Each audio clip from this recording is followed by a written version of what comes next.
Good morning. Come on in. There's plenty of seats at the tables up here at the front as well, so we're going to go ahead and get started. Thank you for coming up this morning.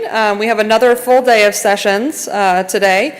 There's still an opportunity to get involved with the Sprint Beyond the Book project up in the upstairs in the foyer of the Stanley Park Ballroom. There's some time slots that you can sign up and actually get involved in the brainstorming, as well as the writing of some of the chapters. I talked to a few folks that did it yesterday and really had a good experience with it, so please do check that out. Today during lunch, we'll have lunch in here and also in the Marine Room. In the Marine Room, we have the Get Involved Luncheon. So if you're interested in getting involved in SSP and learning about the committees and task force and the opportunities for increasing your professional development and your professional network as well, please join us there. Our committee co-chairs and board members will be there talking about all the different projects and things that the SSP volunteers do and how you can get involved in that as well. If you're going to the Get Involved Luncheon, please make sure that you pick up a box lunch in the foyer out here on your way. There won't be lunches over there. You'll have to take yours with you. So that will be this afternoon. And then our closing session for the meeting is going to be moderated by Kent Anderson. And the title is Change is Already Here, Revolutionary Examples.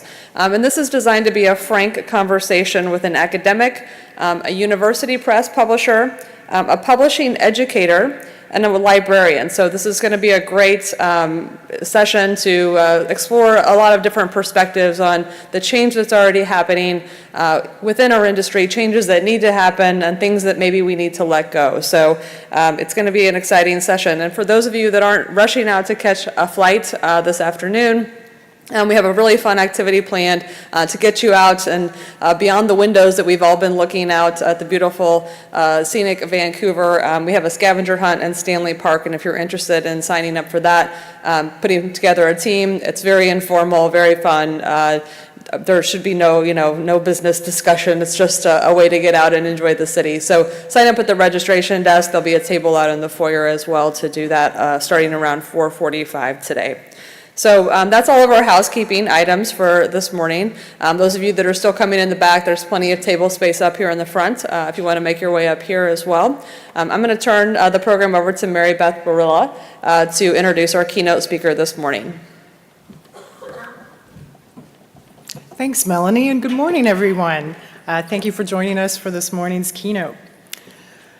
Those of you who attended last year's annual meeting of the SSP will recall that the role of women in publishing, or more specifically, women in leadership in publishing, was an important part of the program. We saw the results of a demographic survey on diversity in publishing, which highlighted that women, while well represented in publishing, are underrepresented at senior levels of management. And this was also the subject of a very popular session last year, Mind the Gap. For those of you who are interested, there's a sequel this year, Mind the Gap 2, which will be coming up later today. This content stimulated a lot of interest and discussion post-meeting, and the feedback was that people wanted more. So the program committee for 2016 had this issue in mind when they decided to invite our next speaker to join us today. Dr. Margaret-Ann Armour is Associate Dean of Science, Diversity at the University of Alberta. In addition to building a distinguished career as a research chemist, she also founded an organization called WISEST, Women in Scholarship, Engineering, Science, and Technology, to encourage girls and young women to pursue careers in the STEM disciplines. And in speaking to Dr. Armour prior to the meeting, my colleague and co-chair Laura Ricci and I realized that her work in the SSP shares some common concerns and interests. For example, the importance of membership. Please allow me to emphasize what an honor it is for us to have Dr. Armour on our program. Among her many awards and accolades, and they are many, are the Governor General's Award in the Persons Case, an award honoring those advancing women's equality, and the Montreal Medal of the Chemical Institute of Canada. In 2006, she was made a member of the Order of Canada, which, for those of you not in the know, is an award honoring outstanding service to the nation. And just yesterday, I found out that there is a school under construction in Edmonton a K through 9 school that will bear her name. So please join me, everyone, in extending a very warm welcome to our keynote speaker, Dr. Margaret-Ann Armour.